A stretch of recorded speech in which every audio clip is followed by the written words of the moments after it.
tama na ang nagkasala sa batas na menor de edad ay dapat pakawalan.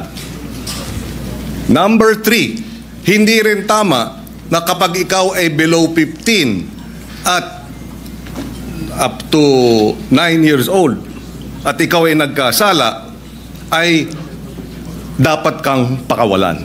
Maliwanag, noong 2006 na ipasa yung batas, nakita ang ilang mga naging problema sa implementasyon ng batas. Kaya noong 2013, ito ay inamendahan under the chairmanship then of now Senate President Chis Escudero. He was the chairperson of the Senate Committee on Justice. Ngayon, siguro isang tanong. Ang unang tanong, maaari bang masabi na oo, may kakulangan ng batas,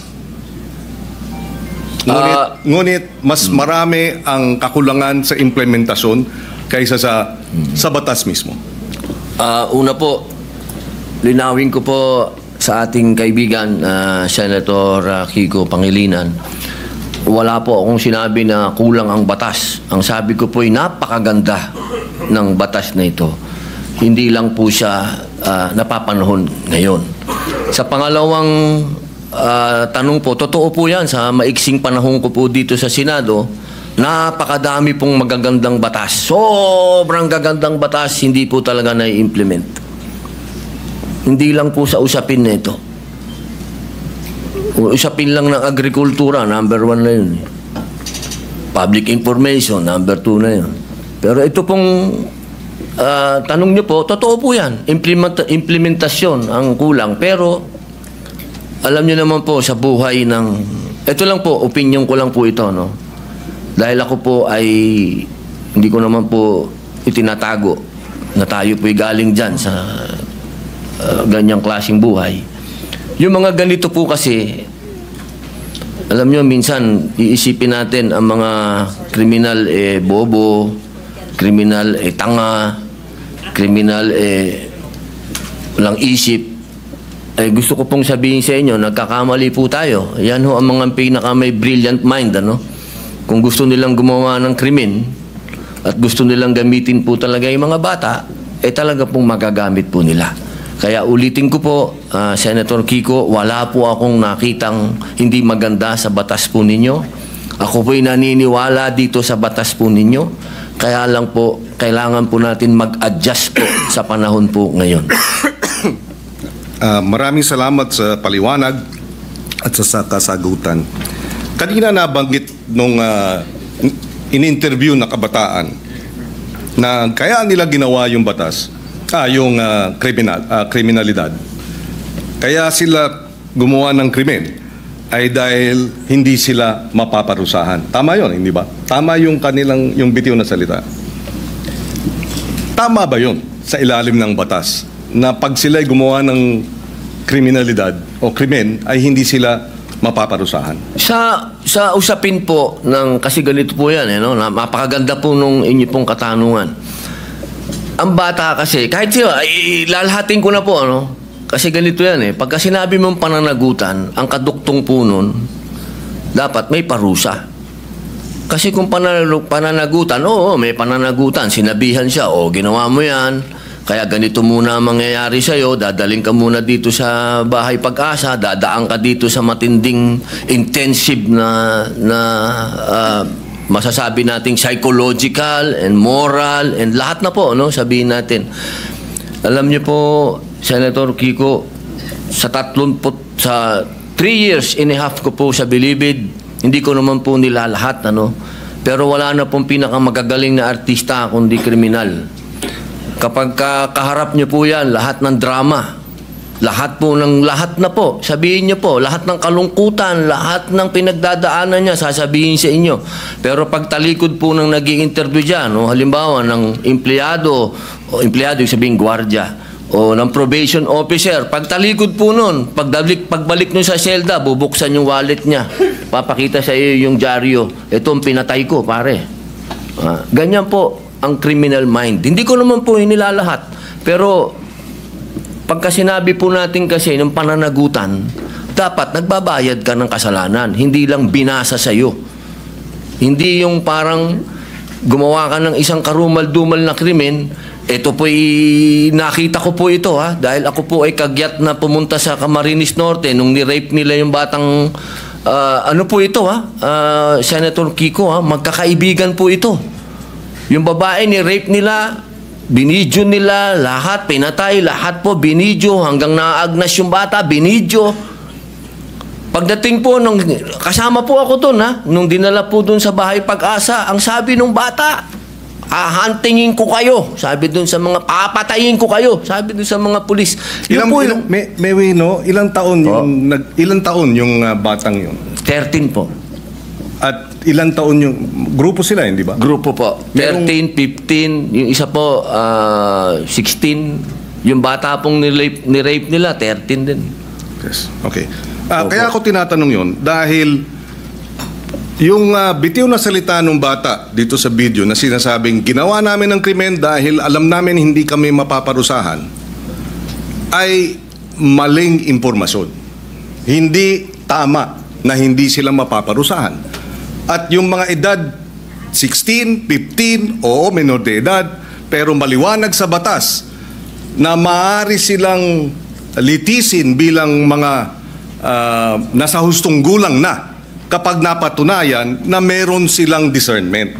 At ang katunayan yan, yung magwad killings, dahil sila'y menor de edad nung naganap, pero sila'y 16 at 17, sila ay nilitis bilang mga nasa hustong gulang at sila'y nakakulong ngayon. In other words, hindi tama yung sinasabi na dahil menor de edad, hindi pwedeng parusahan. Dahil yung dalawang involved sa magwad killings, pinarusahan. Nakakulong ngayon. Yun ang puntong isa. Ayaw nating mangyari ang mga ito. Dapat lang mabigyan ng hustisya ang mga biktima ng karumal-dumal na krimen na galing sa menor de edad.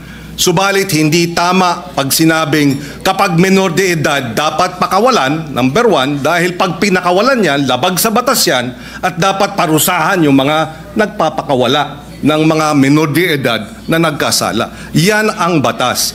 Iba ang batas, iba naman ang implementasyon. Yung nagsasabi namang pinakikita yung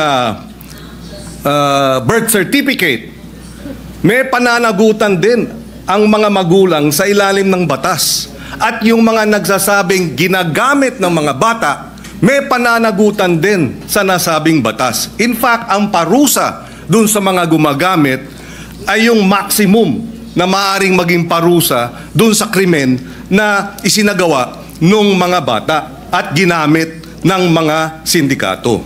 Ito'y madaling sabihin, parusahan yung bata, ginagamit ng mga sindikato.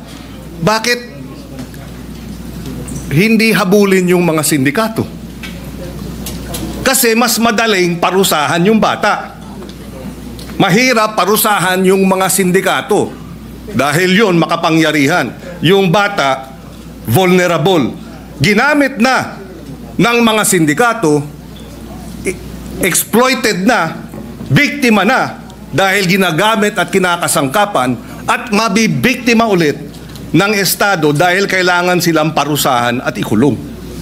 Kaya kinakailangan marahil ay balansehin natin. Sa usapin ng unang-una, yun nga ba talaga ang sinasabi ng batas? Allow me to read some of the provisions. Parents shall be liable for damages unless they prove to the satisfaction of the court that they were exercising reasonable supervision over the child. Ibig sabihin, may pananagutan ang mga bata, ang mga magulang. Meron ding maliwanag na usapin. Pananagutan ng mga gumagamit sa bata, Section 20C. Any person who in the commission of a crime makes use, takes advantage of, or profits from the use of children, including any person who abuses his authority over the child, shall be, or instigate the commission of the crime, shall be imposed the penalty prescribed by law for the crime committed in its maximum period. So kung ginamit sa droga, maximum sentensya sa usapin ng illegal na droga ang ipapataw dun sa mga magulang o sa mga adults, sa mga sindikato na gumagamit sa mga bata. Again, ihiwalay natin yung implementasyon ng batas. Kung mayroong mga kakulungan, dapat managot sila. Pero iba naman ang batas mismo. Opo, katulad po ng sinabi ko kanina, wala po akong nakitang hindi maganda po sa batas po na ginawa po ninyo. Sa umpisa pa lang po ng aking talumpati, ay yan na po kagad. Sinabi ko po ay napakaganda. Yun lamang po sa usapin, doon lamang po sa edad. At yun po talaga ang aming intensyon na bumaba po ito. Dahil sa nakita naman po natin, talagang yung mga nakakagawa po ng krimen ngayon ay nasa ganung edad na po. Huwag niyo pong isipin na ang aking amenda ay para guluhin o sirain ang honor ng batas po na yan. Hindi po. Ako po ay isang ayon dyan. Yung lamang pong provision na yun. Kailangan lang naman po talaga nating pag-aralang mabuti dahil sa ngayon po talaga aming ginagalang at mahal na Senador Kiko Pangilinan, iba po kasi ang pinanggagalingan natin. Kayo po ay magaling na abogado. Kayo po ay nasa, medyo ironic lang kasi kayo ang nasa posisyon ng akusado. Ako naman ang nasa posisyon ng biktima. Pero iisa lang po yung ating mithiin, proteksyon na ng mga bata. Bata. Opo. Pero yung mga nakagawa po ng mga heinous crime, hindi ko po talaga matatanggap na tatawagin nating mga bata itong mga ito. Tama po yan. At kaya nga nakalagay din sa batas, kung sila ay kumilos at magkaroon ng discernment at kumilos na parang mga tulad ng mga nasa hustong gulang na, from 18 to 15 dapat litisin bilang mga nasa hustong gulang na. At yung 15 and below naman, pagka serious offenses, pwede silang mandatory confinement for a period not less than 1 year. Ibig sabihin, sila ay involuntarily confined for a period of not less than 1 year. So hindi tama pag nagkasala ng rape, ng homicide, ang mga minor de edad na ang edad ay 15 and below, sinasabi ng batas, mandatory confinement of not less than 1 year. Pwedeng maging 2 years, pwedeng maging 3 years, depende sa magiging pasya ng hukom. Pero hindi tama na sabihin, pagka 15, 14, 13, 12, nag-rape, dapat pakawalan. Labag sa batas yun. Ngayon, nais ko rin ipaliwanag at ilagay sa records po natin, narito si Senator Sherwin Gatchalian. Nung siya ay mayor, full implementation ng Juvenile Justice Welfare Law ang kanyang inimplementa. At naalala ko na 70%, if I remember right, nung mga nabigyan ng pangalawang pagkakataon dahil nagkasala na diversion program ay nanumbalik sa normal na buhay at nagkaroon na ng maayos na pamumuhay. In other words, nais din natin malaman pagdating sa committee hearing, dito sa batas na ito, ilan ang mga nakinabang at nagkaroon ng pangalawang pagkakataon at nagbago ng buhay. Dahil yun naman ang kabila nung sinasabing benepisyo at kahalagahan ng batas na ito. Dahil kung wala ang batas na ito, lahat ng mga nagkasala diretso sa kulungan kahit 9 years old at isasama sa mga hardened criminals. Pero dahil sa batas na ito, hindi na hinahalo sa hardened criminals, sila ay inilagay sa isang diversion program. And Senator Win Gatchalian, in fact, I remember during the debates in his first term, was supportive of adding budgetary support for the full implementation of this law. Kaya we welcome this opportunity to debate this dahil dalawa ang punto rito. Merong mga biktima na dapat talagang tugunan at bigyan ng suporta dahil sila ay biktima ng mga nagkasalang minor de edad. In fact, on record, may pananagutan ang DSWD sa mga pamilya ng biktima. Nakalagay yan sa batas na kinakailangan bigyan ng assistance, counseling ng DSWD ang pamilya, kamag-anakan ng mga naging biktima ng karumal-dumal na krimen at iba pang mga kriminalidad na kilos ng mga minor de edad. And therefore, we welcome this opportunity na magkaroon talaga ng diskusyon, makita ang maganda sa batas, makita ang kakulangan sa implementasyon, at tingnan din natin itong usapin ng lowering of